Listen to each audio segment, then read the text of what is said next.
Dr. Max Butterfield, welcome to the show. Chris, thank you for having me. Please call me Max. No, Dr. Max Butterfield. You rip.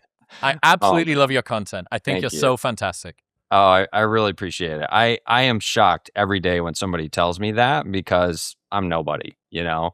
I just have been telling people who I am every day for the last year, and it kind of started to take hold, I guess. Yeah, man, there's very few people doing evidence-based relationship advice, especially in short form on social media. So it doesn't surprise me that it's going well. PhD in experimental psychology, master's in clinical psych, master's in experimental psych, bachelor's in psych, and some additional work in religion, law, and languages. That's just a couple things. I really, in first grade, I decided I liked school and I was never going to leave. So still here 30 years later. All right, I'm going to get you to react to something straight off the bat. Norwegian biathlete Sturla Holm Lagrade. Have you seen this? Yep. Okay, so sure this 28-year-old guy chose the Olympics as a place to shoot his shot with his ex after he won the bronze in the men's 20-kilometer biathlon in a viral post. After his win, in the interview, this guy confessed to cheating on the love of his life, revealing that she dumped him after he came clean a week ago, and said he was committing social suicide in the hopes of winning her back. It seems like his plan backfired since his ex, who has remained anonymous, reportedly told Norwegian tabloid VG that it's hard to forgive even after a declaration of love in front of the whole world. So for the people that haven't seen it, Dean will cut it in now. 6 months ago, I met the love of my life, the world's most beautiful, wonderful person in the world. And 3 months ago, I made the biggest mistake of my life and cheated on her. As you can see, that guy used probably the crowning moment of his entire career, maybe his entire life, right? You've worked from a child to do this thing. Biathlon's the rifle shooting with the skiing thing, I think. I believe so, yeah. Right. Way more of an expert on relationships than on fucking biathlons. He chose that moment, the crowning moment, as he gets to do the interview. Could have thanked his mum, could have thanked God, could have thanked all the hard work, used it as the opportunity to try and do that. Dissect this from a science-based lens for me, please. What's going on? Yeah. Well, I mean, the first thing I want to know is, was this planned? Did he think this through? Because to me, that is very different. If he's like, okay, I know what I'm going to do. I'm going to try to get her back. And he's rationally, got some reasons. Or if this was just like, hey, I'm in front of the camera. I'm all excited. I don't know what to say. I don't know how to regulate myself. Let me just let this fly. I think the results are going to be the same regardless, but the feedback I would have for him would be very different depending on whether he did this on the fly. Give me both universes. Yeah. Well, I mean, so if he did this on the fly, I would, going forward, I don't know how you walk this back. First of all, I mean, like you said, he shot his shot here in front of the whole world. This is his crowning achievement. He shot his shot after shooting many shots, actually. That's exactly what, I'm going through my head. It's like, biathlete, like just stick to your 50 meters or whatever it is. Let's not shoot this kind of shot in this situation, right? So that's what I would tell him. I think in a lot of ways, you gotta use humor there to diffuse the situation with the individual, because he just blew up his life, really, because this is not just going to affect his relationship with this woman. Now every woman on the planet is like, oh, this guy's a cheater. Okay, cool. And that's not the message that I don't think you want that out there. And again, this is what I would tell him just straight off the cuff is like, look, man, we've got two things to do. Is one is repair the damage. And then the second is, what do we do for you to help you regulate and think through what you're going to do in the future. Now, if he planned this out, I would ask questions instead. And my first question would be like, what were you thinking? What was going through your head here? Because I don't know, honestly. I think there is this desire probably to tell her and tell the world that, like, no, I'm a good guy. I'm trying to do the right thing. And that would be my hope here, is that ultimately he's trying to do the right thing and he feels bad. And that kind of shame and guilt that you would feel after cheating is going to motivate people to great lengths to try to repair and restore. So if we're thinking about, is this guy a good guy? He might actually be a really good guy who made a mistake, or he might be an idiot. And that's why I think we'd have to ask more questions and find out. And I don't know the guy. And so it's fun to think about him being an idiot, but at the same time, it feels so bad for him. Look, I get it, but there is a bit of there's the beginning of a potentially shit rom-com going on here. 100%. And I think 100%.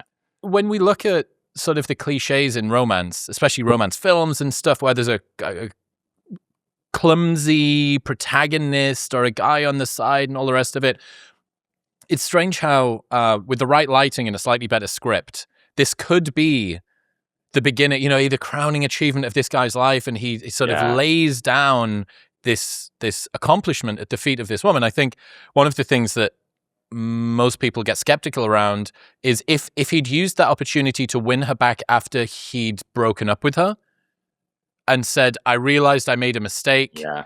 That feels different to this sort of rumbling of his lack of virtue, this sort of low credibility man potentially, who is sort of using... I did see one person say that it was emotional manipulation. I think if anybody is being emotionally manipulated, it's him by himself. I think that he is doing... He may be... Is it emotional manipulation, or is it kind of just, holy shit, I fucked up, and maybe I'm a bad guy, or maybe I'm not a bad guy, but I'm just like, I clamoring to get back into connection with this person. I'm so dysregulated. I just need something. And if she sees me basically dedicating the greatest moment of my life to her. That being said, he was in a relationship for 6 months. He cheated 3 months in and told her a week ago. I look, if you're going to be an Olympic athlete, fucking keep it in your pants for 6 months, dude. You've worked toward this for at least 4 years. Holy shit. Well, and not to mention, I think you're right on point there in terms of he's probably dysregulated. He's probably trying anything and not in his maybe right mind in that way. And that's what happens is often when a relationship fails, people, they'll do anything and they'll try anything. It's like they're allocating their effort to the wrong things. So this is not a situation where you want to try harder. This is a situation where you want to try better. And for him here, rather than being like, on international television, hey, I cheated. Hey, I messed up my relationship and I just want to say sorry to Melinda or whatever her name is, And that kind of reallocation is essential because it's not trying harder it's not gonna do this. Trying harder, in fact, often chases people away. That's an interesting one. Talk to me about some of the ways that the romantic mind tells people to try and fix breakups that the sort of status-driven, slightly more rational mind has got a bit of an aversion to. Yeah, I think in many ways, we have no idea what we're doing in human relationships. Nobody does, in human relationships because we are animals and we are very reactionary. But it doesn't feel like it because we have this higher order cognition that makes a lot of sense and it tries to convince us that, no, I'm doing this for a very specific reason. And so as a result, people rationalize what they're doing at a level that is always going to feel like it makes sense from the inside and from the outside. Very different. And so let me give you an example. So there's this concept out there that nobody's talking about in terms of relationships, but learning theorists know it really well, and it's called approach avoidance. And it's not the kind of avoidance that you would talk about when we're talking about relationships. Like, this person doesn't want a relationship with me, therefore they're avoidant. All this is to say is that sometimes scary things are also desirable, and sometimes desirable things are also scary. So in other words, I want to pursue this relationship, but I know I might get hurt. And what that causes me to do is take some steps forward and then take some steps backward. And same with a breakup. This bad thing has happened, and you might have to deal with some hard truths to get this person back or to fix what's going on in yourself to not be a cheater anymore or whatever. And that's hard and that's scary. And so you take a couple of steps forward and a couple of steps back. And this also applies when we're trying to get somebody back. So suppose you broke up with somebody and you'll do anything to get them back. That is a slow process. And people think that grand gestures are the way to go. They're not. Grand gestures, like suppose you had a scared cat under a car and it's been living in your neighborhood for a long time. It's getting hungry. It's not doing well. And you want to coax it out from under the car. And you decide you're going to dive under the car and grab it by the tail and pull it out. You're never going to see that cat again if you miss the tail. And that's often what we do with breakups. That's often what we do when we really like people is we dive under that car and we make this grand gesture, this big grab. But really what you need to do is very slowly approach that car. Maybe for days you do this and you offer that piece of food or you put out that water. You show that you are a safe person. That's an investment. And that takes a lot of time and it requires delayed gratification. We don't have a lot of ability for delayed gratification in adult society, unfortunately. We certainly don't if we are out of regulation and scared and anxious, and we know that the attachment wound that we're currently trying to fix, the exact shape and size of it is the same shape and size that person is there. And if only I could get them and slot them in, all of my pain would stop. And the quicker that I can do that, the more quickly I'm going to get back into regulation. So therefore, the grander the gesture, they will see how important and impressive and how much I care about them. I just got the bronze medal in the biathlon and I'm going to do it. And the sky's going to part. And then my dysregulation is going to be fixed. She's going to see how grand of a gesture this is. To kind of defend a guy that's cheated as poorly as I can. The sort of grand gesture thing, first off, does sound romantic. And secondly, I think it's coming from a good place, at least the grand gesture thing, not the fucking I'm a cheater thing. The grand gesture thing is coming from a good place, which is I want to just try my best to show you how much I care. And what is being missed is, unfortunately, a dynamic that exists in pretty much all humans, especially humans that have just been slighted or someone that's not feeling particularly receptive to whatever it is that you're going to try and do to them. They're a kind of a bit of a tough stand-up comedy audience that are sort of sitting back like, go on, make me laugh. And the more cloying that you are, the more pliable that you appear, the more dysregulated you look. Like, hey, the situation we just went through was one that was highly unsafe for me, right? You did a thing that made me unsafe. You broke up with me, or you cheated on me, or you mistreated me, or you did something. And now you're steaming in with what to you feels like a grand romantic gesture, but to me just feels like more dysregulation. It's just you're spewing your unsafety at me. So it's important for the protagonist person that's trying to do the winning back, at least as far as I can see, to fucking pump the brakes. To be like, okay, a text that says, I've been thinking a lot. I'd love to speak if you'd care to. Yeah. Oh, it's so important to just be chill sometimes. And even if you're not feeling that way on the inside, to project that kind of confidence, but also fake it until you regulate it. Oh my gosh. Yes. And it's like, hey, do you want to grab coffee? Been thinking about you. So simple. You give people that advice and they're like, I don't know why I didn't think about that. And that's because your mind is going so many different places. That is what dysregulation is. You're in this fight or flight mode. You're not. I mean, imagine if you just had to go to a comedy show and make people laugh, but you're being chased by a bear. Okay, like best of luck to you. And that's how it feels when you're pursuing a romantic relationship and things aren't going well. You've got this fight or flight response. You're being chased by a bear and then you're trying to chase somebody at the same time. You're going to look like a maniac. And of course it's not going to work. And so self-regulation is the very first primary endeavor that you need to undertake, is figure out how to regulate your own emotions. And that's the nice part, is these are skills, and they're skills that can be taught. And unfortunately, there's no class, even in like second grade, there's no class. How do you calm down? But there probably should be. What would be your prescription to somebody who is going through emotionally turbulent relationship stuff and they're thinking, I really could do with regulating. This breakup is turning me inside out. I can't stop thinking about them, whatever. Yeah. What does science say about how people should recover from a breakup? There's a couple of different approaches that people take. And for me, mine is distraction. I think distraction is very important. Healthy distraction. So don't distract yourself with alcohol, for example. One drink, fine. No big deal. But healthy distraction is go to work. Pour yourself into it. Go to school. Pour yourself into it. Healthy distraction is hanging out with your friends. Join a new rec league. play kickball, whatever. I don't care. But whatever you're interested in, if it's video games, that's fine. That is enough to kind of give you a chance to literally calm down.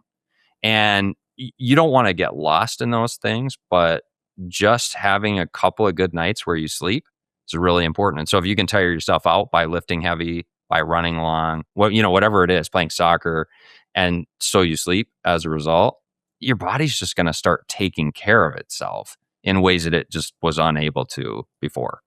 Yeah. Another interesting thing that I learned is people's sense of guilt is almost always directly correlated with the likelihood that they're going to be caught. So this is an evolutionary theory, and it makes complete sense that if somebody's ever done something, they were driving down a road and a rapper came out of the car and there was super strong wind and it blew away, and you're like, I'm never going to find, no one's ever going to know. It was in the middle of the night. Or you do it in the middle of a busy neighborhood and tons of people can see, and they're like, did that rapper just come out of that car? Is that Dr. Max Butterfield from Instagram? Like, the likelihood... Hate that guy. Yeah. I broke up with my boyfriend because of him. The likelihood of you being caught is directly correlated with the amount of guilt that you feel. And I just, every time that I see situations where someone is under pressure, being there's all of these court cases going on at the moment about the Epstein files, right? And people are being Totally. poked and prodded and cross-examined and whatever. And I'm looking, this is big shit, right? This is really fucking, this is the biggest case in the world right now, and probably the biggest one that'll happen for quite a while. And he's the worst guy in history, and so on and so forth. And I'm looking at these people and I'm watching them and I'm thinking, how's this motherfucker breathing so slowly? And it's, to me, it's one of a few things. Either goat meditator, breathwork practitioner with a fucking nervous system like a glass lake didn't do it, and importantly, didn't do it and doesn't think that he's going to be falsely accused of having done it, because didn't do it and still might do it is all of the disadvantages of guilt without any of the benefits of actually having to get away with the fucking thing. Or the third one just straight up doesn't think that he's going to be caught, regardless of whether he did it or not. So it's interesting, especially watching somebody who did it, announced it themselves, or maybe he got caught, he doesn't really say, or he says that he told her. This like retrospective guilt thing is real interesting to me, because obviously all of the evidence is out there. He's already said it all. Right. And, there's another possibility as well, and that's drugs. When you take beta blockers, for example, I don't know if you know about beta blockers, but basically it blocks the ability in your body to detect that you're feeling anxious. And they're meant for something else, but you could take them if you have you're going to go into a billiards tournament and you don't want shaky hands, so you take beta blockers, or you have a big presentation, and they're prescription only, so you have to go to your physician to get them. But these beta blockers essentially lower your heart rate, lower your respiration rate, lower your blood pressure, like all that stuff. But they also disconnect, so you don't feel that sensation of the beating heart. And so. There could be any saying that the Epstein files are using performance enhancing They're drugs. juicing. That's what it is. They're juicing. Enhancing. But come on, if I said that to you, would you be shocked? If they went to their doctor and they said, I got to go to the courtroom and I have to maintain calm. Like, what do? Beta blockers. Done. Bro. Yeah. Little do you know that you're helping people regulate their way through being cross-examined about being a part of the fucking worst conspiracy in history. Let's cut this. Come on, man. You gotta help me out. Yeah. Okay. How similar is grieving a breakup to grieving a death, like neurologically, in terms of the way that it sort of impacts our attachment system? I think in many ways it's the same. Yeah, we have very blunt instruments in terms of our regulatory systems, and it's like fight or flight, for example. The idea that we're being chased by a bear is going to activate the same systems as getting in a fight with your mom. And maybe not to the same degree, but it's just one system and it's either on or off. And in many ways, I think grief is the same. And so as a result, any kind of loss, whether you lose your dog or your grandma or your romantic partner, we just have these blunt instruments that are kind of on or off. This episode is brought to you by Gymshark. You want to look and feel good when you're in the gym. Gymshark makes the best men's and girls' gym wear on the planet. Let's face it, the more that you like your gym kit, the more likely you are to train. Their hybrid training shorts for men are the best men's shorts on the planet. Their Crest hoodie and light grey Marl is what I fly in every single time I'm on a plane. The Geo Seamless t-shirt is a staple in the gym for me. Basically everything they make, it's unbelievably well fitted, high quality, it's cheap. You get 30 days of free returns, global shipping, and a 10% discount site-wide. If you go to the link in the description below or head to gym.sh/modernwisdom, use the code modernwisdom10 at checkout. That's gym.sh/modernwisdom and modernwisdom10 at checkout. Why do we ruminate so much? What's the role of rumination? There are a variety of theories about that. You mentioned evolutionary theory before, and one idea is that rumination will prevent you from doing this in the future. So this is an applied mechanism that over time, people who tended to ruminate would make less mistakes actually over time. Just kind of one theory, and they'd be more likely to survive. So you accidentally cut off your finger with a rock back in the day, and you smash it or whatever. That's just kind of basic learning. Don't do that again. And if you're constantly worrying, don't smash my finger, remember that time I smashed my finger, you're a lot less likely to smash your finger. And it's the same with breakups or anything else. So that's one theory. Another is much more local, kind of present to your own life, and that is it serves a function for you in the moment, which is you ruminate and you get in some ways rewarded by that. It creates maybe stimulation in you, whether it's dopamine or anything else. And that rumination it's rewarding, even though it's punishing at the same time. Again, this idea that sometimes punishing things can feel good, like that class clown in 5th grade that gets yelled at by the teacher, but all the other students laugh. That punishment is actually reinforcing in many ways. So that's another theory, is that rumination is this loop that we get stuck in. That certainly it makes us feel bad, but also it can be self-continuing.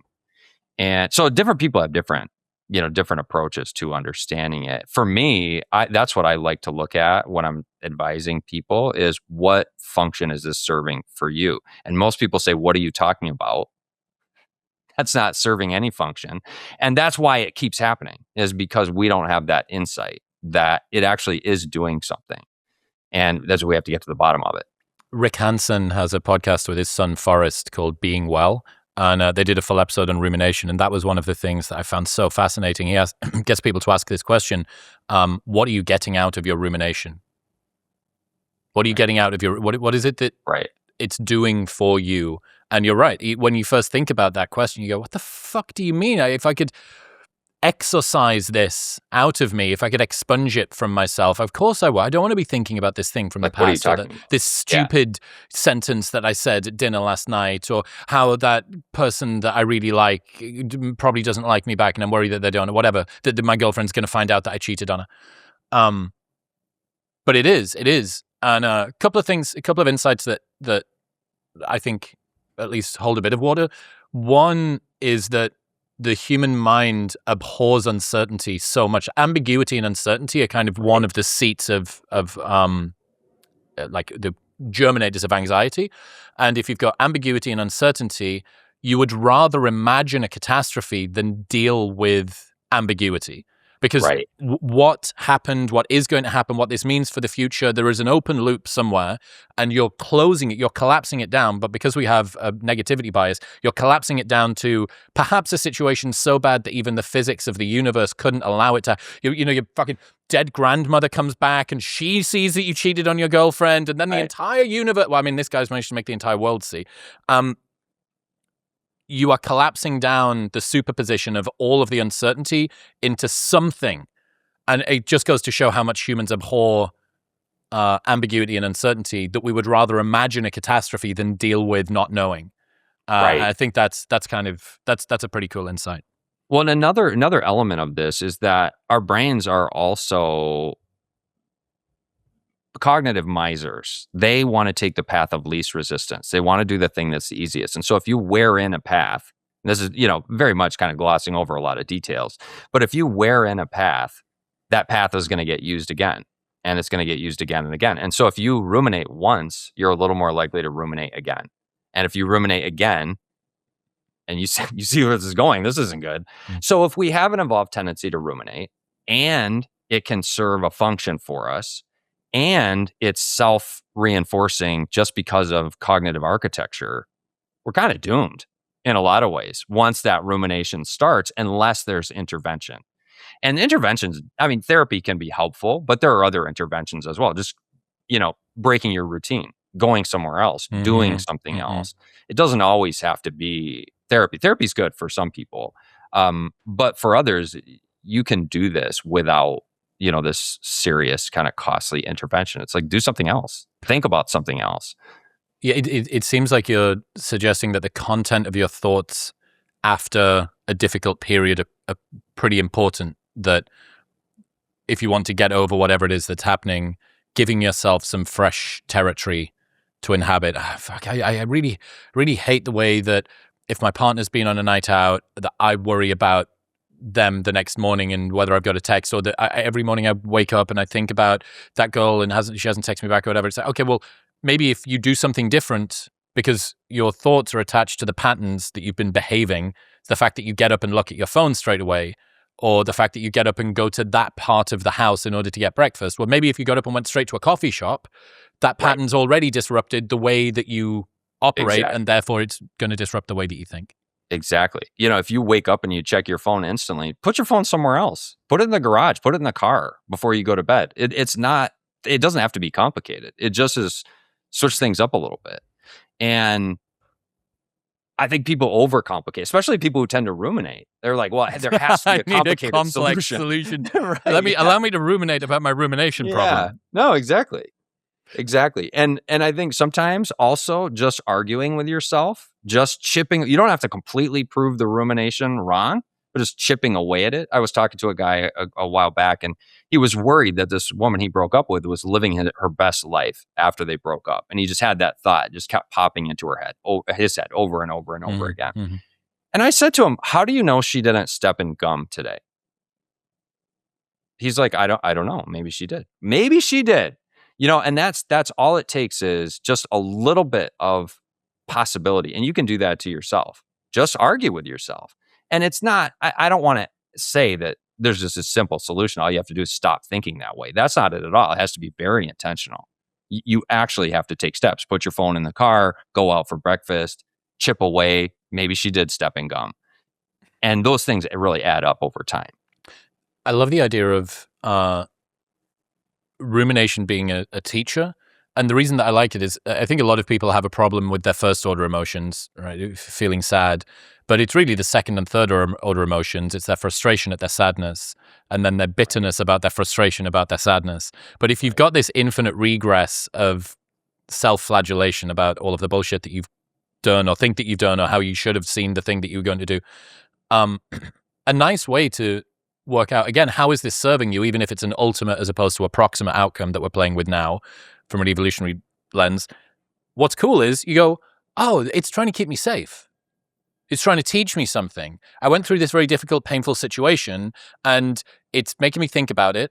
And then it's making me think about how much of an idiot I am for thinking about it. And then it's getting me frustrated at how much of an idiot I think I am for how much I'm thinking about it.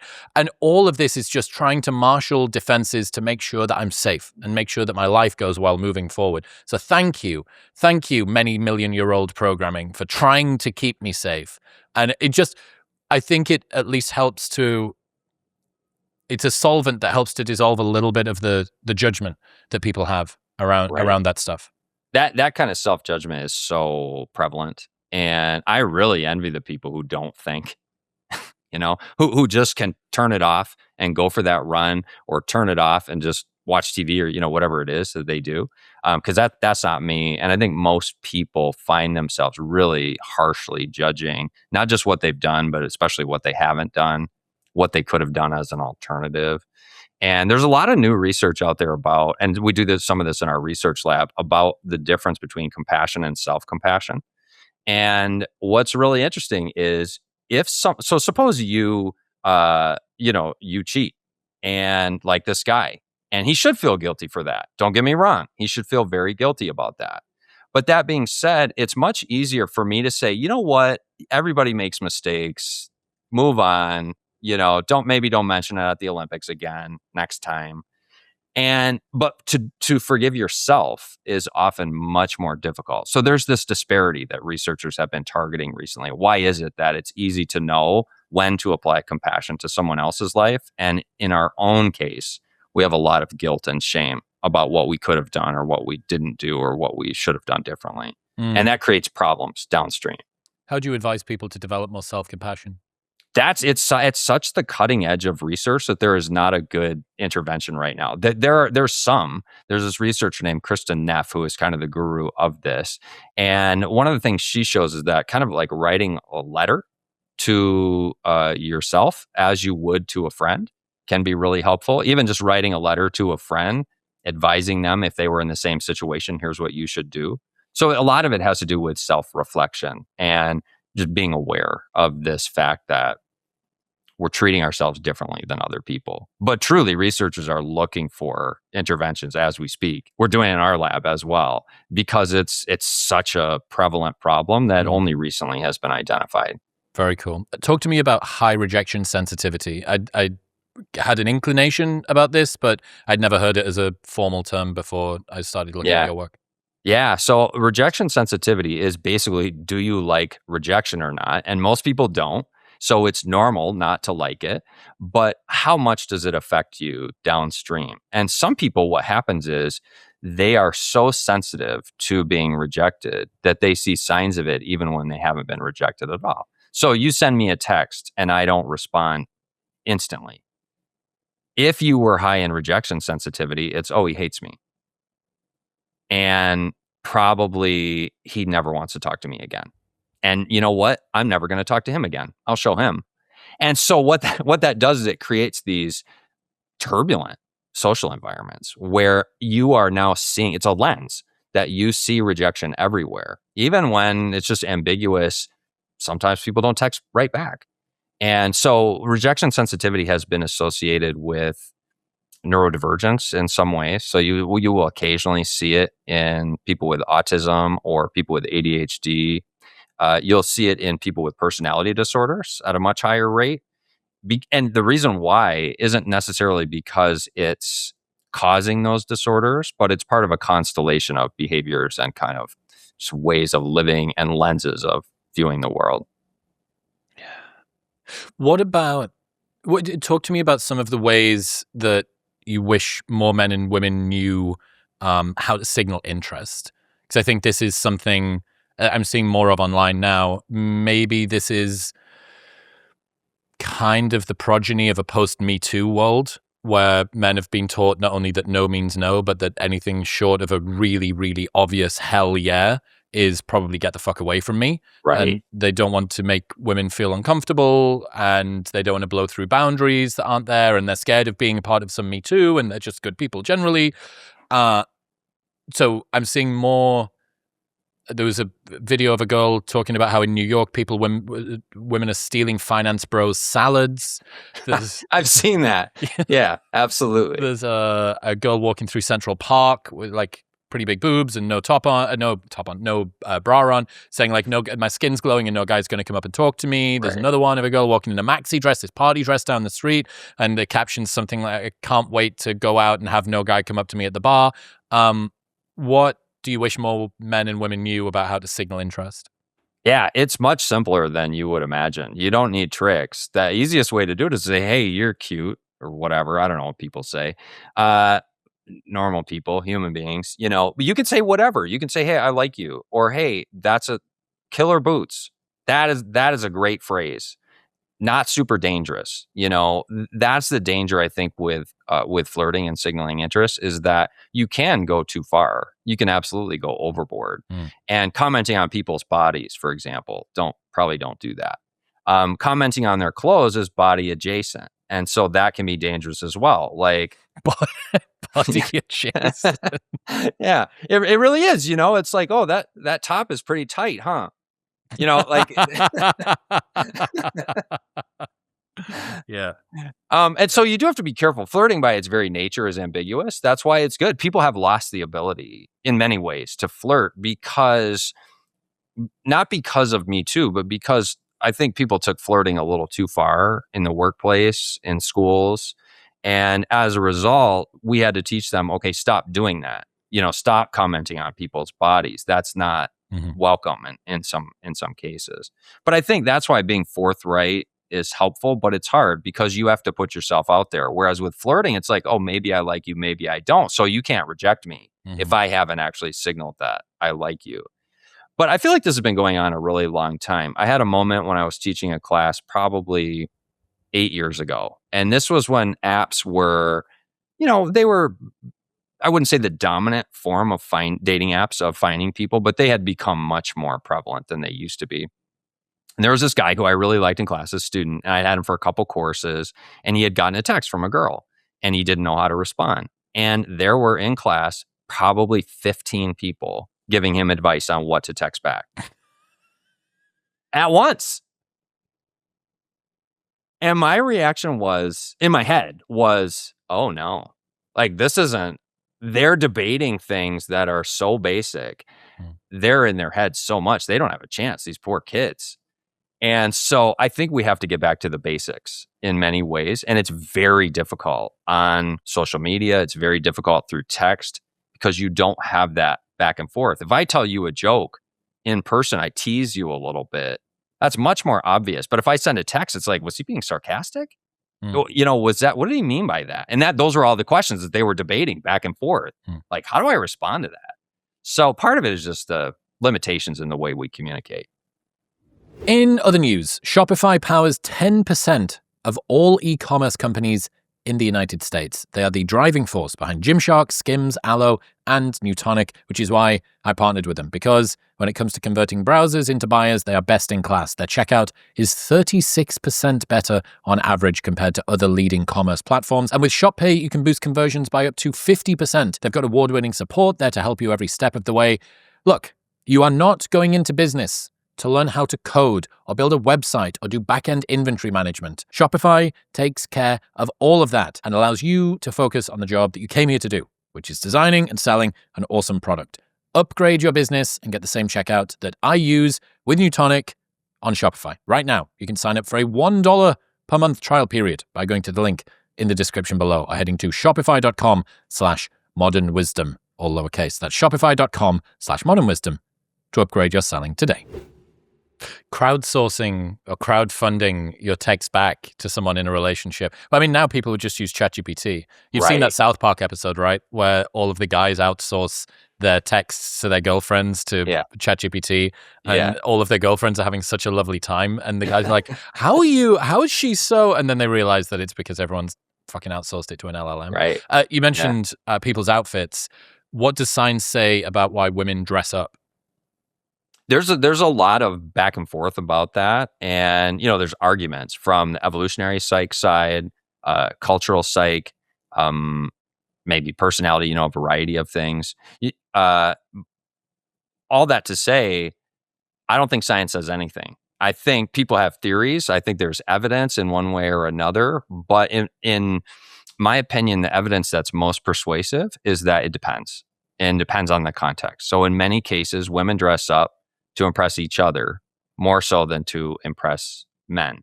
And that seems counterintuitive because why would they do that?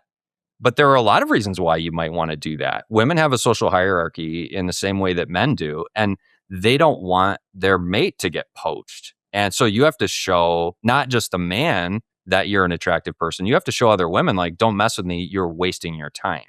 So personally, I find that explanation, that evidence to be pretty persuasive, but not everyone does.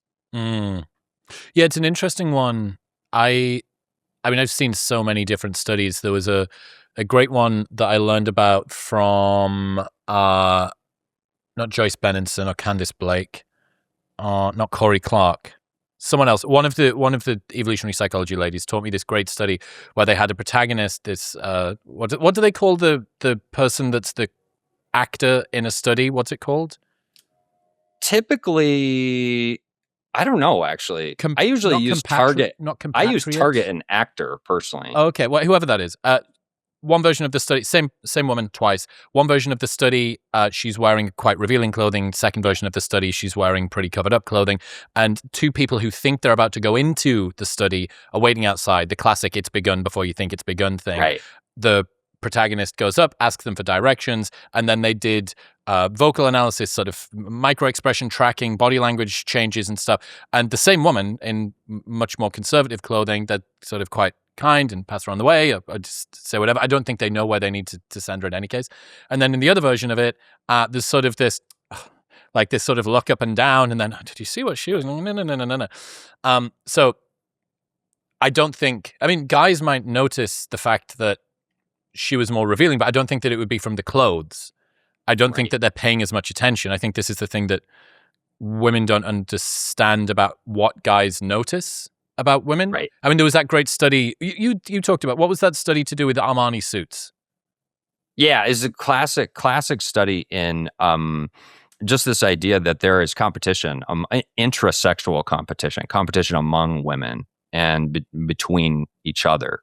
And so the study shows that if you put guys in Armani suits versus Burger King attire, wear the uniform, whatever, and you ask women, same guy. So like you have you wearing Burger King and you have you wearing Armani suits, and you ask women which version of Chris, now, and you wouldn't say it that way. It's like, do you think Chris is attractive? And the Armani suit Chris, people are like, yeah. And in the Burger King uniform, people are like, women are like, no. Same guy, just different clothes. Is he attractive? Is he powerful? Is he somebody you'd want to date and mate with? Not really, no. But if you do that with women, the guys are like, yeah, she's hot. Doesn't matter what she's wearing, whether it's the powerful, business attire, whether it's the Burger King uniform. And this study has been replicated many, many times. First kind of discussed in the 90s, and it has continued to, be investigated in many, many different ways. And so I look at that and I talk about that and I say, yeah, so women are pigs, just like men. It's very like we have our own domains of being a pig. Yeah, so they're slightly different, and they're pointed in different directions. Yeah, I think it's kind of tragic in some ways that the amount of effort that women go through thinking that there is some sort of male judge or tyrant that's kind of this panopticon fucking godlike figure looking over them to judge their beauty standards, when the call is very much coming from inside of the house. And if all women didn't like the beauty standards that were being enforced, I feel like if they were somehow able to do God's eye coordination and all say, okay, well, why don't we all try and have less long hair and less long nails and less high heels and less tan and all the rest of the stuff, we can kind of bring the market down together, and guys are probably not going to fucking notice. Now, when's the last time you heard a guy say, "Did you see her nails?" Dude, it is wild. I mean, that's the other thing, that jewelry is a sort of area of attire that most guys, I don't think, really pay any attention to. The difference between a $50 bag and a $10,000 Birkin or a Louis Vuitton bag or something, the difference between this brand of shoes from the high street and this brand of shoes that's $1,000, we have no idea. Like, who do you think that this is for? But the same thing, the same exact fucking dynamic is true. Guys, how much do you think that woman knows about the specific Sporting Cup edition Recaro seats that you've got inside of your BMW M3? Like, right. But this is a limited edition because it's got the twin tip exhausts at the back, and they're the black, and then there's the Alcantara seat in the middle, and it's actually got the iDrive with the other. Like, no. Not only does she not know, she doesn't understand or care. Right. Yeah. And it's about allocation of your effort, not this amplification of that effort, and whether it's like, hey, I'm going to tweak my car so that it's a perfect car that will finally attract the love of my life. That's stupid. That's not going to work. So where can you put that effort instead? Literally go talk to a woman. That would be step one. Direction over speed, dude. Right. Direction over speed. Is is a man saying, you're too good for me or you're out of my league, is that a red flag? I saw someone saying that that's a red flag. I don't think so. I mean, well, let me back that up. Can it be?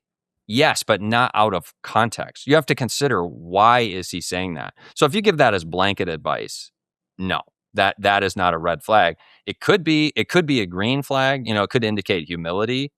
But the reality there is, we don't have more information about why did that guy say it. And so this is about investment rather than, creating these rules. People want it fast. They want to be like, okay, this guy said this thing, therefore he's a good guy. Yeah, that's like a magic spell. And that is not how relationships are built. They're built over time. They're built by getting to know people. And there's just no way of, I mean, there are a few things people could say that would be a red flag. Like, hey, I'm going to murder you. Mm-hmm. But even then, I just said it. And that's not out of context, maybe. Now, you clip this and it's like, oh, Dr. Max Butterfield is after. He's after Chris. This is big trouble here. Yep. But, that's why context is so important. There's no shortcuts. I think this is sort of much of the meta theme of what you're doing with your content, which is to say, if we take very short, out of context pieces of relationship situation and then apply a universal rule from that, we end up getting in all sorts of trouble. It's so super fucking squirrely because, yeah, I mean, you're too good for me is, if said by a guy who's quite high status and self-assured, actually quite a nice compliment, and it can be done in such a cute, flirty way. Right? You're just too good for me. How have I ended up with a girl like you? That's a nice thing to hear, especially if it's done from a place of not sort of pliable simping, but it's genuinely done out of a look. And we both know that we're good for each other, but that's cool. And to look at your date as she walks through, even on the third date, and you go, dude, you are so out of my league. Holy shit! Like that's cool. I think that's good. Right. But that's the rom-com writing right there. Exactly. So, well, okay. Are there such things as real red flags? Beyond the obvious shit of like, I'm going to eat you and bury your bones in the yard. What about red flags that people should pay attention to? I think there are certainly some, and big ones are maybe not what's being said. They could be what's being done. Behavior matters a lot more than what people say, because people, let me back it up and say there's a behavior intention gap. And so I might want to do a lot of really nice things for someone, but if I never do that, okay, that's a red flag. And that's a pattern over time is, do I follow through or not? And okay, that's important. An inability to regulate emotions. We talked about this already. That's a major red flag. If you see these outbursts of anger, even if it's just minor ones leaking out, something goes wrong, you punch a wall. Yeah, that's worth looking at. And it's not, I have punched a wall when I was 13, and so like, was that a red flag back then? Yeah, I wasn't fully emotionally developed. People shouldn't have dated you when you were 13. Right. And they didn't, let me tell you. So tell Epstein. Right. Yeah. And that's a red flag. Like, what are people doing under the cover of secrecy? If what are they doing? And if you find out that they're what they say they're doing is different from what they're actually doing, that's worth looking at. So ultimately for me, I guess the short answer to your question is it's about consistency and it's about regulation. So do actions match up with intentions, and are they a calm person? And do they have the ability to become calm when they get dysregulated? Because we all get dysregulated. Exactly. That's exactly what I was going to say, that not everybody is calm. And so wouldn't necessarily want somebody who is always calm. Right. It's actually kind of cool to be someone who's excitable and maybe totally. Actually there's a useful time for them to get angry, especially if it's on your behalf. But it's if you're late for the flight and you just make it, does that ruin the entire holiday? Right. Or by the time that the flight's landed, has everybody been able to sort of burble their emotions back down? Right. Exactly. In other news, this episode is brought to you by RP Strength. This training app has made a huge impact on my gains and enjoyment in the gym over the last 2 years now. It's designed by Dr. Mike Israetel and comes with over 45 pre-made training programs, 250 technique videos, takes all of the guesswork out of crafting the ideal lifting routine by literally spoon-feeding you a step-by-step plan for every workout. It guides you on the exact sets, reps, and weight to use. Most importantly, how to perfect your form so every rep is optimized for maximum gains. It adjusts your weights each week based on your progress, and there's a 30-day money-back guarantee. So you can buy it, train with it for 29 days, and if you do not like it, they will give you your money back. Right now, you can get up to $50 off the RP Hypertrophy app by going to the link in the description below or heading to rpstrength.com/modernwisdom and using the code modernwisdom at checkout. That's rpstrength.com/modernwisdom and modernwisdom at checkout. Yeah, that's from David Buss. It's the number one trait that he says to look for in a partner, which is emotional stability. How long after some sort of emotional perturbation that takes you away from baseline does it take your partner to get back to baseline? And the shorter that window is, the better. And to give credit where credit is due, I probably got that from David. David is like my research grandpa. So he had a student, Sarah Hill, who was my PhD absolute advisor. king. No way, you studied under Sarah? Yeah. Holy shit.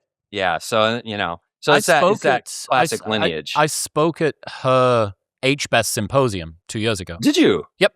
Yeah, oh, I that's was awesome. By far the least credentialed person in the room, the only person in the room with a master's level education, surrounded by PhD, double PhD, postdoc, doctorate. Fucking Don Tooby was there. This was before John Tooby passed away. So John Tooby sat in the front row as I'm speaking my 15-minute. Oh, that's when you need the beta blockers. I wanted to feel all of that. It was fantastic. It was in Palm Springs. It was this great place. So, Sarah's wonderful. She told me about another one. This great study that was done. You'll probably be familiar with it, to do with ovulatory shift hypotheses, or maybe it was Christina Durante. It's one of the two. Yeah. And they had the same guy dressed in leather jacket, smoking, super cool with his hair done, or another version where he was much more nerdy and he was wearing a sort of sweater vest type thing, almost like a Big Bang Theory caricature. Yeah. And in both iterations of the study, women went in. It's the same guy, right? The absolute same guy. Women go in and see the first guy, women go in and see the second guy, but they're told that they're twins. So they don't know that it's the same dude both times, but they're told that they're twins. So there's two different versions. I love it. And they go in and they have a conversation, and they're just told to sort of talk about, sort of play out what dating might be like, what the sort of meeting would be. And they're asking the dude with the cigarette, and he's like, maybe we could go out, or maybe not. I don't, like it would be cool or something. Yeah. Like maybe I'd see you, maybe not. Like I got my motorbike outside, whatever the fuck. And then with the other guy, he's much more pliable and all the rest of it. And they're asked, they track the hormone cycles. Where are they during the ovulatory window? The women who are ovulating see the guy that's detached, smoking, obviously signaling sort of more classically masculine traits, but is the same fucking dude as the other one. Even lesbians rate him as a better father. To ask questions, who do you think would be a more invested father? Who do you think would be a better father? And I know ovulatory shifts going through this. Is it true? Is it not? Right. Replication crisis says no, and then all of my friends say yes, and I kind of want to back them, but this will come out, I think, in the wash eventually. But that stuff is so good. What was that one about? Women were more likely to vote for Obama over Romney when they were ovulating because Obama's evidently way more chatty than Romney was. Classic. Brilliant, dude. Brilliant. Yeah.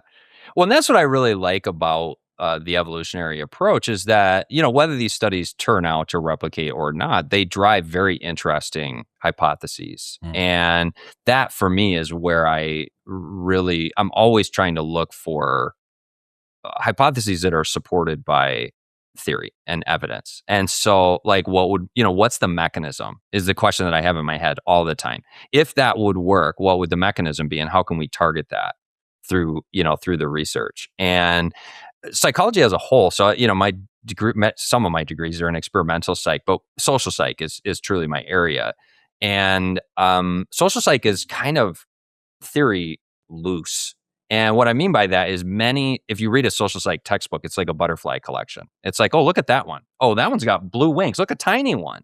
And there's no unifying theory of social psychology. And that at its core is what evolutionary psych in this domain is trying to be, is a unifying theory of why people, relate the way that they do.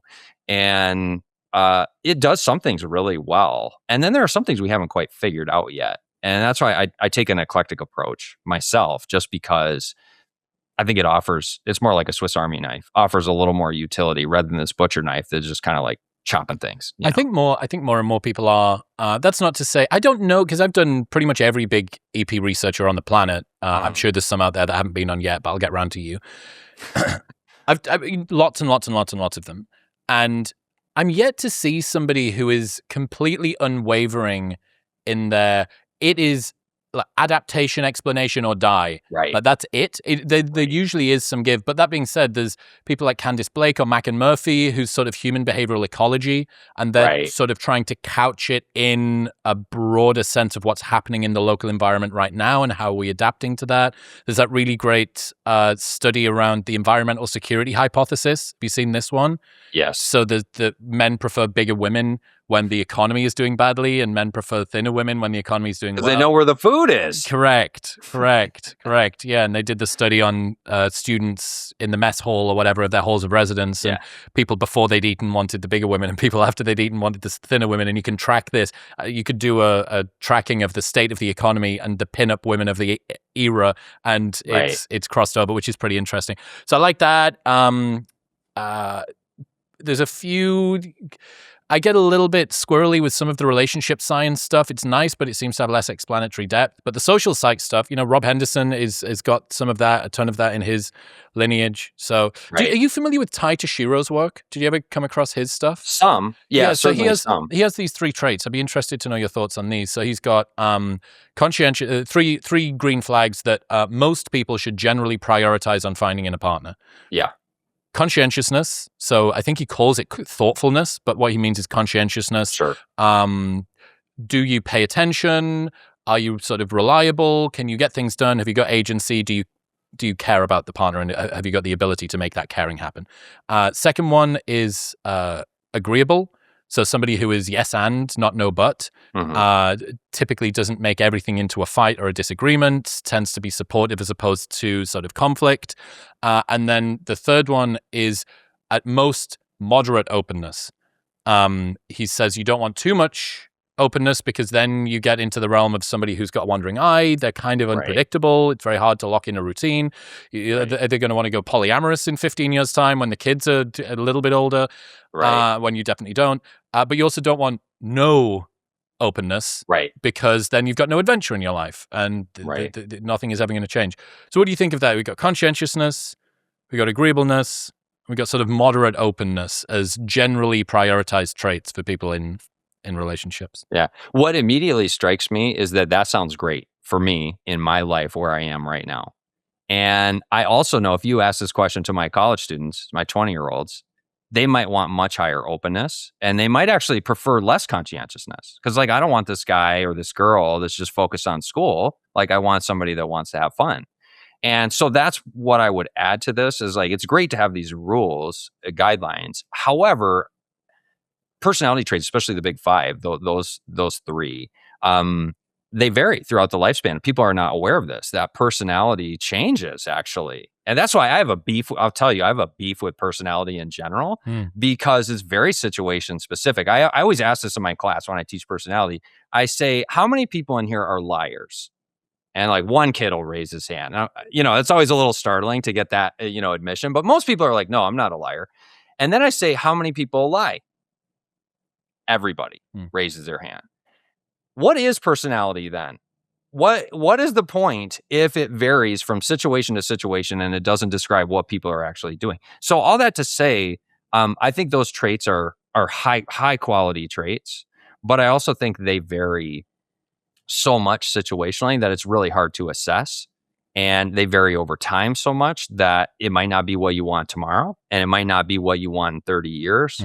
And so I wouldn't use it as a way to pick a partner, but I would use it as a lens. Are we compatible in this moment? Yeah, I suppose some sort of cognitive flexibility is probably pretty important as well. Like, Yes. is this person open to growing? Right. Because Trajectory. Yeah, if not, and you are, again, this is compatibility. I think about this so much, man. When I watch a lot of the relationship discourse that goes on online, and the reason that he's like this and she's like that, and that's not going to whatever. Man. What it is, for the most part, are people who fundamentally weren't compatible in a few very important areas, trying to, for instance, guy says men should never open up to women about their emotions because he, as perhaps a bit more sensitive of a guy than most on average, tried to open up to a woman for whom that wasn't very enjoyable. That's not the sort of guy that they want. So what you're saying is, I, Cheese, tried to get with Chalk, it went badly, therefore this weird outcome that I'm going to explain. It's like, no, what you need, because there is an entire slew of women out there who would just melt at the thought of this guy opening up his heart to her and telling her about how when he was a kid, he used to feel on the outside and like that's all that they would just love to sort of bundle that. And then they would still find you hot and they'd still take you to bed afterward. And they're still going to wake up and watch you go to work and think he's the man. And similarly, for the woman, there is a guy out there who is way more stoic and kind of doesn't really feel his feels all that much, and isn't going to say that. So for her to say, when guys open up to me, I get the ick, is I need to be in a relationship with a guy who doesn't have that kind of trait. And the dude who said, I tried to open up and she got the ick, it's like, okay, you just need to find the woman for whom not only is that acceptable, but it's actually a turn on. Like that's the sort of thing that they would go, oh, this is so amazing. I found a man who's competent and feels his feels, or the opposite. So yeah, so much of it is basically people trying to reverse engineer incompatibility and then create universal rules from it. Right. And that's, people want rules. They love rules. And that is because rules offer certainty and relationships are inherently uncertain. I don't know what to tell you. You know, it's like you want a magic spell. You say the incantation, you wave your wand, bang, you're in love forever. That's not even, they don't even do that in Disney movies anymore. You know, like that's so detached from reality. And yet we are drawn to it because we like certainty. It makes us feel so much better. And so that ability to sit with uncertainty and to sit with ambiguity and not closing the loop, if you find somebody like that, that I think is a very good trait. Say more on that. Well, life, you know, I felt like as a kid and as a teen that when I reached adulthood, things would I would get to a point and then I would live. And there was a lot of uncertainty. You know, I applied to grad school with the first round. I had done really well in undergrad, high standardized test scores, did all my research, whatever. I applied to 12 top PhD programs, didn't get into a single one. And that was unpleasant, let me tell you. And so that set my life on this trajectory that eventually I made it kind of back to where I was trying to go. But what I found is that reaching that point that I was looking for in adulthood, A, took forever. And B, once I got there, we had a baby. And things got even more uncertain. Like the kid, I figured the infant out. Great, now he can walk. I got a bunch of new things to think about. And so what I learned is that adulthood creates increased uncertainty, not decreased uncertainty. And being able to sit with that and live with that is something that I've really grown in. I think my wife has really grown in that. And it makes life easier because life's never going to be certain. And when you learn to tolerate the uncertainty and live with it, you're just going to have a better time. Is there anything by way of practice or prescription or mantra that has helped you in the times where the uncertainty really starts to sort of twist the wet rag inside of your stomach and make you feel uncomfortable? Where do you go to uncertainty is a part of life and I need to be able to be comfortable with it? What else? I have run probably 16,000 miles, I think, at last count in the last 10 years. And that helps. Fuck me. Yeah. What's that thing about You you know? can't run away from your problems, but you No, might I'm run away from your you uncertainty? can. Yeah, you absolutely can. No, but that's the thing, you can. But what for me, that is not a lesson everybody should take. I enjoy working out. I enjoy being active. But running in particular, I hated running growing up. That was a punishment in all the other sports that I played. But I found when I slowed down, I had this shoulder injury. I had to stop playing basketball. So I started running. And when I slowed down, what I realized is it gave me time to think. And I would have a thought that would bother me on this run. And it would bother me, and I would think about it, and I would think about it. And then I would see a bird. And that thought would go away. And if it was important, it would come back. And I would think about it again and again and again. And then I'd have to get out of the way of a car, and it would go away. And eventually that process of thinking and leaving it and thinking and leaving it, it really helped me just kind of deal with everything that was going on. And it's not a cure-all for sure.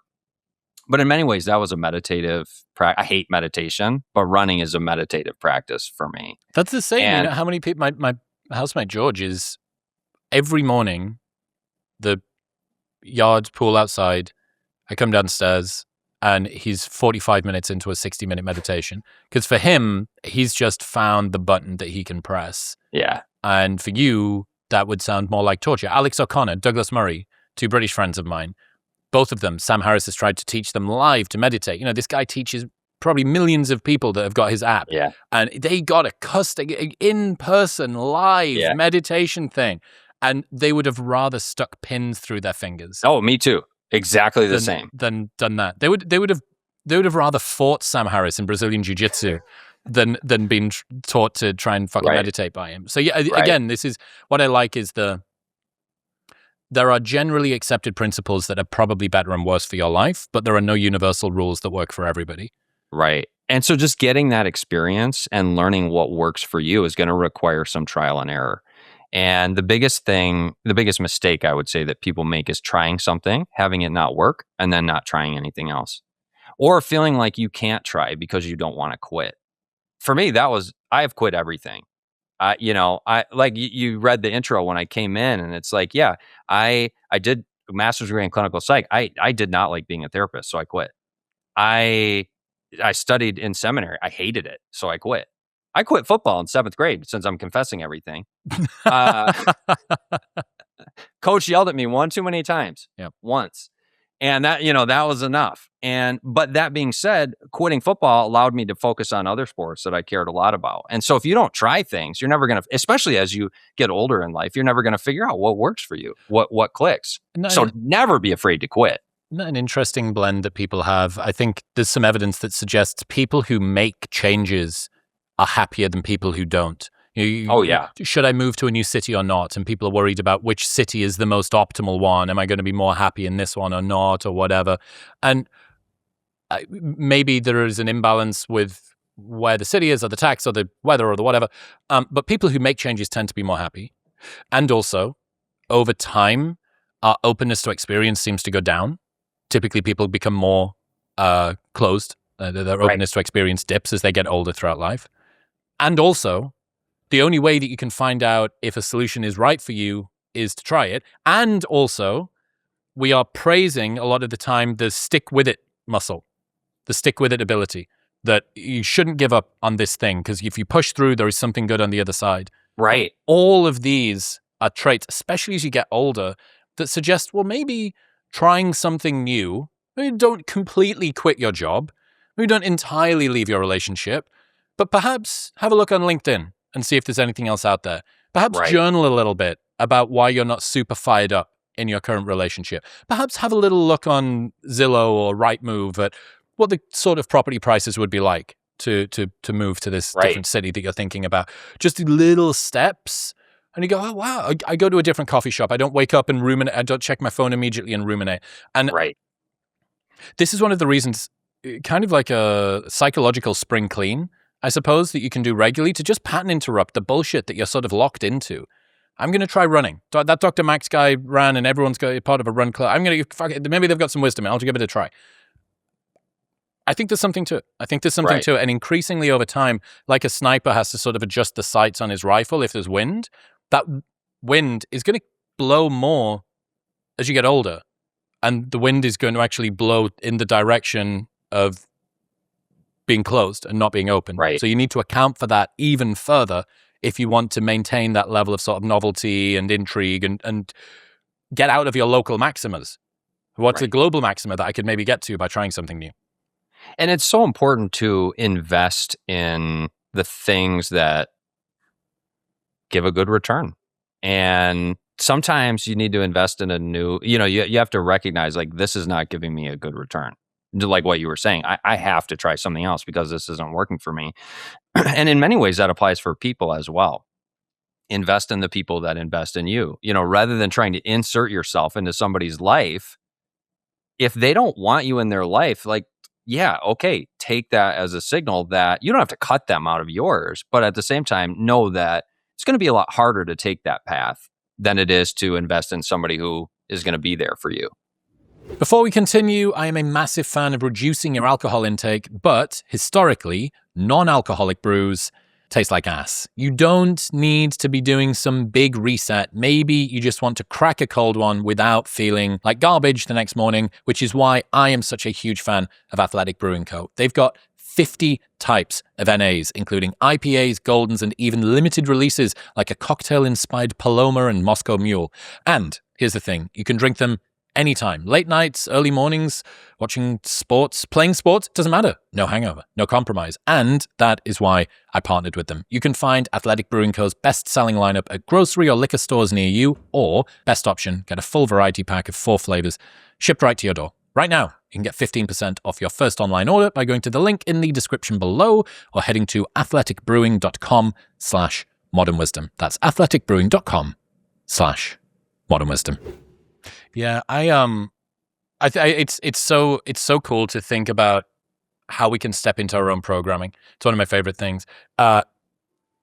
Speaking of programming, the way that people communicate on the internet, there was that Jonah Hill thing a couple of years ago where his texts got leaked, I think, by his ex, and he was using all of this therapy language. I saw you react to a video. If I tell you to leave me alone and you leave me alone, you're legit dead to me. Right. What do you think of that? In some ways, it depends. But in general, I don't think that's a very fun game. I don't like playing that game where you have to guess at what people mean. It's like, don't talk to me means talk to me. I don't know about you. I'm not good at decoding those kinds of signals personally. How are you supposed to know? So yeah, I think being straightforward, weirdly, has to be. It's a skill that can be developed, and younger people are less likely to have that skill. I remember when I was younger, in college especially, I didn't know how to communicate how I was really feeling to people, and I also didn't know if it was safe to do that. And so you use this kind of like angle to get there, and they go, I'm looking sad today. I want to make sure, I want somebody to notice that I'm looking sad today. And they go, oh, you look sad today. Are you sad? And I go, no. Why do you ask? Because I want them to ask more. I want them to dig deeper, So I was so close, but not quite there. And that is odd to me that we would need to teach people to be straightforward. And yet here we are. Because there's more effort needed to obfuscate the thing that we actually want. Right. It's like, what are you doing? Why are you playing that game? And I think in many ways it's self-protective. It's kind of like flirting, but with your emotions, like making them prove that they care about me enough to dig deeper. And yet it doesn't require me to put myself out there. I don't have to. It is hard to say. Like if I say to you, hey, Chris, I'm feeling sad today. I don't know, like this interview, I don't know how it's going to go. Can you imagine if I had started that way? You've been like, oh, okay. So you have to pick your spots. But at the same time, if you are in fact feeling sad, which I'm not, by the way, but this is great. But there's a way to reveal that's more socially appropriate. And I think that's where the skill is really learnable. Why do women say things like leave me alone, but actually mean the opposite? How should I know? No. I think it can be for a variety of reasons. We could look at it through a cultural lens. And I think culturally, women have been more penalized for sharing openly than men have. Historically, I think today, it could go either way. Maybe men are even being penalized more. But I think that's one lens of explanation that people sometimes use, is that women have had to be very careful in how they communicate. And that has been transmitted across time to women today, even if it's not as true as it used to be. So, okay, so that's maybe one lens. Another is that truly social media communication teaches them to do it. And so it's like, hey, ladies, this is what you have to do. Never tell a guy X, instead do ABC. And other times it can just be learning. You learn over time, like when you're in 5th grade, that if you pretend to be sad around a boy, he'll pay extra attention to you. And then you never learn a better skill. Well, you're still doing that when you're 30. And now people are dealing with it, on when you're trying to connect with them on Hinge or whatever. Mm-hmm. Joe Hudson, friend of mine, his daughter was 7 years old, crying in the bathtub, and she'd been crying in there quite regularly over the last couple of weeks. And he went in, and the way that she was crying sounded kind of angry at the same time. And he said, hey, you know when you're crying, how often are you sad and how often are you pissed off? She said, pissed off. He said, okay, well, why are you crying if you're angry? He said, well, when I'm angry, everyone runs away. But when I cry, my sister comes and gives me a hug. Exactly. So there is exactly. It's not just the message, it's the way that that's received. And I think it's a difficult one. Learning direct communication, or not speaking in shadow sentences, right? Not right. Pointing in the direction of the thing that you mean, but saying it in a way where you don't plant what you want so that it can't be denied, so that you can't ever be invalidated, but you also deny the person the opportunity of actually giving you what it is that you want. It's kind of the same as telling somebody to hit the bullseye on a dartboard, but they've got to have their eyes closed. Right. Or you're moving it like this all the time. Okay, I guess passive aggression, shadow sentences stuff is similar to passive aggression. What's the role of passive aggression in relationships? Why it comes about? What its role is? Yeah, absolutely. So sometimes researchers will call it indirect aggression as well. There's multiple names depending on which angle in the literature you're taking. And that too is one that has been debated and kind of misunderstood over time. It used to be thought that men were aggressive, and then women were passive aggressive or indirectly aggressive. And what more kind of recent research has shown is that men are just more aggressive across the board. And including indirectly? Yes. Yeah. So they have maybe equal levels of women with indirect, but then when you add, or maybe even a little less, but then when you add aggression, it's like, no, guys are in fact more aggressive.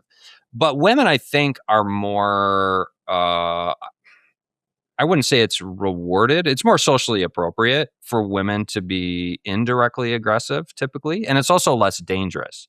So think about it this way. If you say to a buddy, you're fighting and you take a swing at him, you're probably going to hold your own at worst. You personally, I mean, you're a big guy, you're going to hold your own at worst. If a woman takes a swing at her guy friend in anger, that's very dangerous. And so as a result, women tend to use passive aggression or indirect aggression a bit more, simply because it's a safer outlet. And I think, this is not my area of specialization, but I think there's some evidence that shows that when women are dealing with other women, they're a lot more likely to be aggressive than if they were dealing with men. Because the potential physical repercussion coming back to them, given that they're more fragile and more valuable evolutionarily, they're less likely to have lethal force be applied because the imbalance just isn't there. Correct. I'd have to go back and check on that. I'm almost positive. It makes total sense. I mean, female intrasexual competition is the least popular on the internet, most fascinating. It's got the biggest disparity between how much you're allowed to talk about it, how little you're allowed to talk about it, and how fascinating it is to study. Right. It is fucking endlessly interesting. The Joyce Benenson's, the Candice Blakes, the Corey Clarks, the fucking Christina Durantes, the Tracy Viancours with Mean Girl, like all of this stuff is so fucking sick. I remember Rob Henderson taught me this story, or maybe it was Bus. A woman had been kidnapped by an Amazonian tribe while she was on a tour. and she'd been taken into the local tribe after she'd been sort of taken from her touring group. And when she was there, a little boy had come up and given her a little parcel, given her a parcel that had some food in it. And one of the women had come up. One of the boys had come up, given her a parcel that had some food in it. And it was, you can eat this. And she smelled it, and it sort of smelled bad, so she didn't want to. And then she went and sort of laid it down somewhere and didn't bother eating it. And then a little bit later in the day, one of the kids fell super ill. And when asked, what's happened, why are you ill? She said, oh, that woman put this thing down near me and I went over and ate it. And they chased her through the jungle. You've just tried to poison one of these children. What it turned out had happened was that some of the other women had given the parcel to a child to give to her, knowing that she would either eat it and get sick or put it down, and then they could accuse her of it. And I'm like, it's a trap. Do you understand just how stupid the male equivalent of that would be? Like, if it was a guy that had come in and the guys didn't like him, they would have, like, man take rock. Man, that's literally what I was going to say. Man throw rock at man. Right. Like, and there's this 7-step inception thing. Christopher Nolan's designed it. Like, it's got redundancies built in. If she doesn't do it, she'll give it to someone and then it'll hurt them. And then we can say that I'm like, oh, I am so glad that I'm not a woman. I'm endlessly glad that I'm not a woman for that reason. I could not navigate that situation at all. Well, and I was shocked. So I think I've made 1 or 2 posts on intrasexual competition recently. And I thought people might find it to be mildly interesting. I find it to be very interesting. Mm-hmm. That's one of the things we studied in grad school a bit. And I made this post and I started taking shots from all over the place. It's like, well, what, you guys have a problem with this? What? I thought it was just this well-accepted principle. That's why I almost didn't post about it. I'm out of touch. It's so obvious. I don't know what people don't know. And apparently, A, people don't know about this. And B, when they find out, they get real mad. There are hidden third rails. I got in trouble a little while ago for a conversation I had about birth rate decline. Talking about birth rate decline to me is so overdone. It's almost like a comedian doing a trans joke. It's hacky. So, it's what I was interested in 6 years ago. And it's still a big problem now or whatever. Sure. I'm like, is this not just completely accepted to the point where talking about it is hacky? And it's kind of, this broke out into the real internet. It broke out of the sort of wisdomverse stuff that I typically do. And I was like, oh, wow, this is not only not hacky, this is unspeakably beyond the Overton window to a huge group of people who they don't have any context about where I'm coming from, about the fact that I do this unnecessarily arduous throat-clearing land acknowledgement about we must remember that we're not trying to get women out of the boardroom and back into the bedroom. We have to remember that we don't want to roll back women's rights and birth control and da-da-da-da-da-da-da.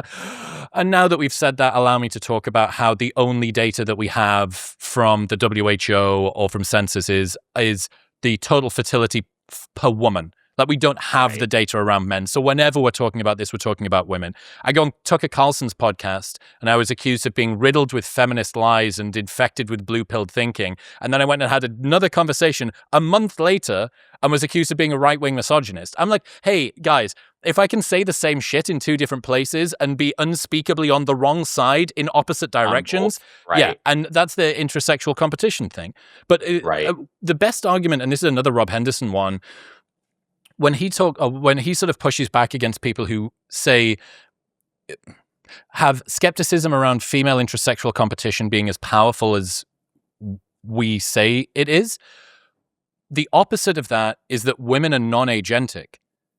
Oh, so what you're saying is that women don't have the ability to coerce or cajole or manipulate their way through the world. So they're just sort of passive recipients of whatever other people, and if it's all women, that's men. Men just do stuff and women are the recipient. No, okay, that doesn't seem like a particularly empowering perspective. And also, to any woman, that's obviously not how you go through the world or how you would want your daughters to go through the world. You would want them to be able to take control of their future. And if you deny the fact that they have control, that they can use intrasexual competition and mate guarding and status seeking and all of these things, if you deny that they can use that, what you're basically saying is that whichever direction the wind doth blow, they will be blown. It's very disempowering. And I think when you you sort of pull the rug off a little bit, and you go, I'm aware that there are lots of people on the internet that say fucking awful, that couch misogyny in science in a desperate attempt to try and make women feel bad. I'm just saying you've pattern matched this one incorrectly. When you sort of reveal, you do see how there's subtle misogyny coming from the other side of your side of the fence here by saying women are passive victims, or implicitly derogating motherhood because you say that it's something that some women aspire to do, and that taking that away from them might be a bad thing. It's like, okay, so you're saying that mothers are second-class citizen? Well, no, obviously I'm not. It's okay. Well, again, hidden in some of the presuppositions are kind of like thinly veiled misogynistic assumptions from your side. No, it's not coming from here. So yeah, I feel you on the intrasexual competition thing. Well, and that's what's been so interesting to me, because I've only been on social media about a year. I did not want to be here, to be honest with you. I love it now. I'm having such a good time. I love it. Did not want to join this circus. That being said, I've learned a bunch of things. And one thing that's been really interesting to me is how you could be vilified kind of on both sides, just like what you're saying, for the same thing. Mm-hmm. So I've been called a cuck 1,000 times.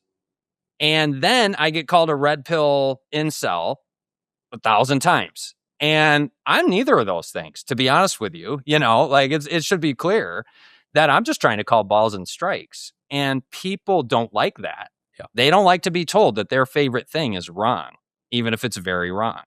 And it becomes very personal. So, I found, like you said, there's many rails. There's a third rail. There's a fourth rail. It's like, I didn't know that was there. Oh, I didn't know that was there. And probably there's something tomorrow that I'll post. Same thing. Oops. Did not know that was such an electric issue. Yeah, I discovered, at least in the first couple of months of 2026, that the basement had a cellar, and in the cellar there was a fucking trapdoor, and it just kept on. It just kept on going, and I was like, "Oh, this is lower and lower." It was just interesting. It's really fucking fascinating. But ultimately, uncomfortable truths will always win against comforting lies, just given enough time. How many things were people right about long ago, whether it's a year or 6 months or 10 years ago, and then it comes, being right but early is uncomfortable, but as long as you have your sort of stick with it muscle, I think you end up being redeemed in the end. So we said there about the sort of difficulty, I suppose, in men and women's communication. What have you learned about healthy and unhealthy communication? How do you suggest that people go about doing that better within their relationships? There are absolutely things that you can do, skills that you can develop over time. Being open, being honest, knowing though how much is oversharing is an additional skill. You don't have to say everything that pops into your head. And in fact, if you do, that probably is not going to be viewed positively. And so that just takes practice, and it takes feedback. And that's part of the trouble, is people are very afraid, partly because of what can happen on social media. If I say the wrong thing, I'm canceled. And you reach a certain point where that affects your career. But I think for everyday people who, have stopped posting on Instagram or on Facebook or whatever, there's too much risk, because what's the benefit? If you post something and then you get ganged up on by literally 3 million people, for what? The opportunity to get 15 likes from the couple of friends that happen to see your post. So that trade-off, it's quite problematic. And so people are disconnected in real life, so they don't get a lot of opportunities for feedback. Is this oversharing? Is this a good idea to say this kind of thing? And then they don't post online either. So it's like the opposite of an echo chamber, where you don't say anything. And so you don't have the opportunity to learn, was this good communication or not? That's so good. And I guess you never get to learn whether your assumptions should be corrected, because you don't ever put yours out there. Right. And you just hear, because of your algorithm that you curate yourself, you just hear the same old stuff. You get that. That's where the echo chamber comes in. And so you never said, you don't go to class as a 16-year-old in high school and say, I think women are great. And you find out like women like to hear that. And so instead, you just have these thoughts that echo around in your head, but you curate a very peculiar algorithm that's very specific to you. And you hear these guys typically who are feeding you things. And I don't know, are those good or bad? It really depends on what you're liking, what you're commenting on, what you're watching longer. And I'm not anti-media at all, but it does create problems. There are certainly trade-offs. And one of them is that people don't interact as much and have an opportunity for learning and feedback. That fear of speaking up, of if I say something wrong, I do think that probably entrenches people's opinions more than if they were actually allowed to spew what is wrong. Because Right. there was a great study that was done a while ago, sort of comparing erroneous beliefs that each side had about the other, left and right. And it was the percentage of right-wing people who think that left-wing people are trans, or the percentage of left-wing people who think that right-wing people don't want there to be any birth control. And there is just so much more. The Venn diagram is actually basically two circles with a couple of bits out on the wings. Totally. Most people agreed with most things. Most people on the right wanted some safe gun control. Most people on the left wanted some strong military. And you end up with, if the Venn diagrams never cross over because people stay in their echo chambers, or if people never speak up, they never get to engage in dialogue in a meaningful way with somebody else. And you're right. The pattern matching, like the speed of fucking pattern matching on the internet of who are these men to talk about women's issues? Like, why? How dare men you? Men need to stay in their place. Who are they to speak about women's issues? It's like, well, the issue that you have is not about men speaking about women's issues. The issue you have is that men are speaking about women's issues from the perspective that you don't agree with. Because if they were saying the thing that you agreed with, you would be completely happy. And there is a cohort of women out there who are happy that they're saying it because that's their opinion. And also, if you were to say, who are these men to talk about women's issues? Like, okay, so only if I'm from the group that I'm talking about am I allowed to speak on their issues. So that means that gay rights are fucked because I'm not gay.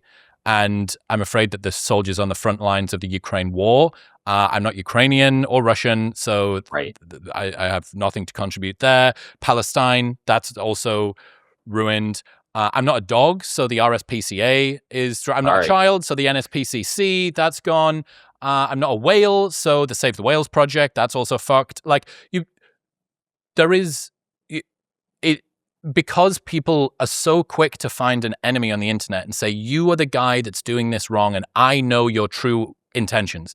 Right. Because the total number of reasonable people that exist on the internet is getting squished down to like 5.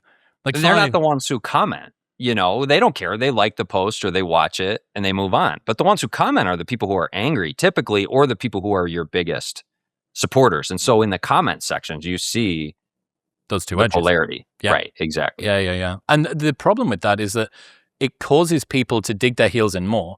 Like you see this with people who are real passionate about climate change. They think climate change is super important.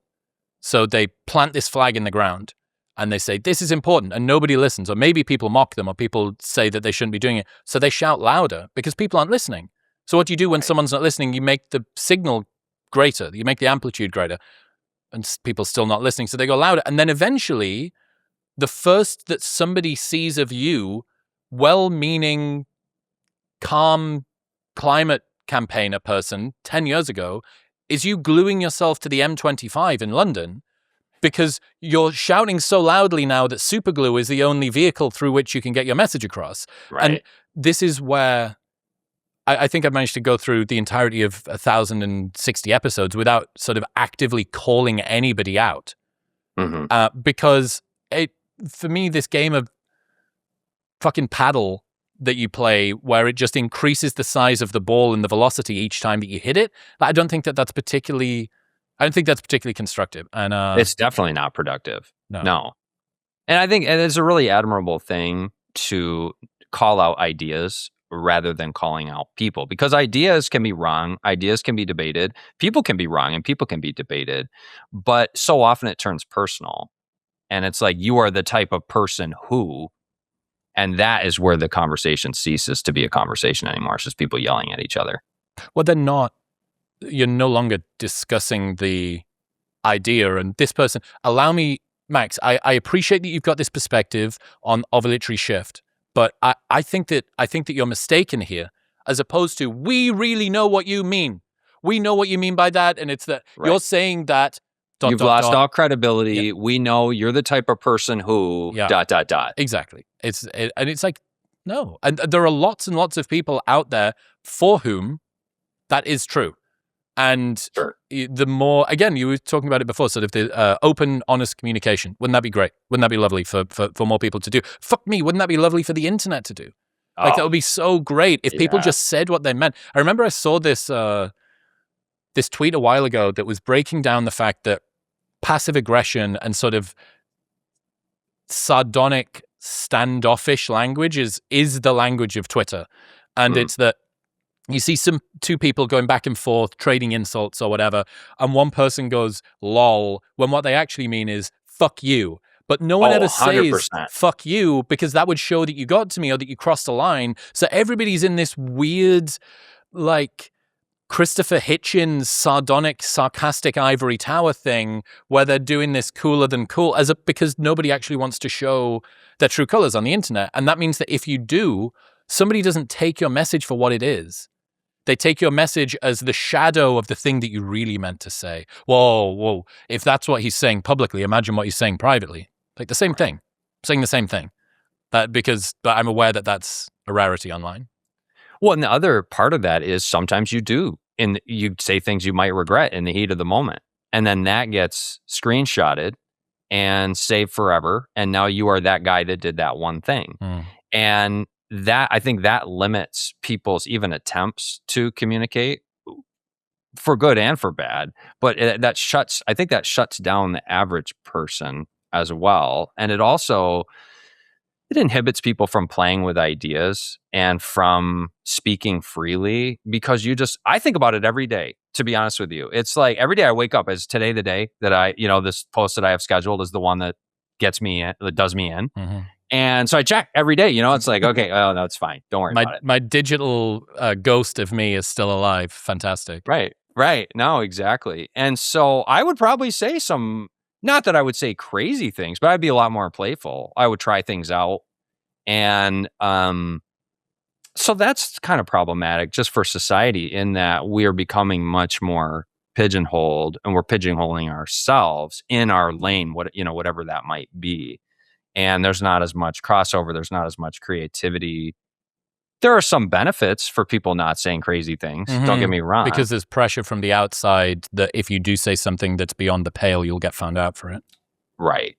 And so it's not all bad, but it's certainly not all good either. It's the least possible gracious interpretation of anything that anybody's said.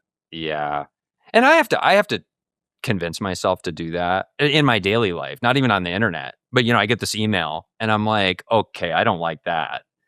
And so in my head, it's okay, but what is the most possible gracious interpretation of this? And often it's like, well, maybe they're having a bad day and they didn't actually mean to phrase it that way.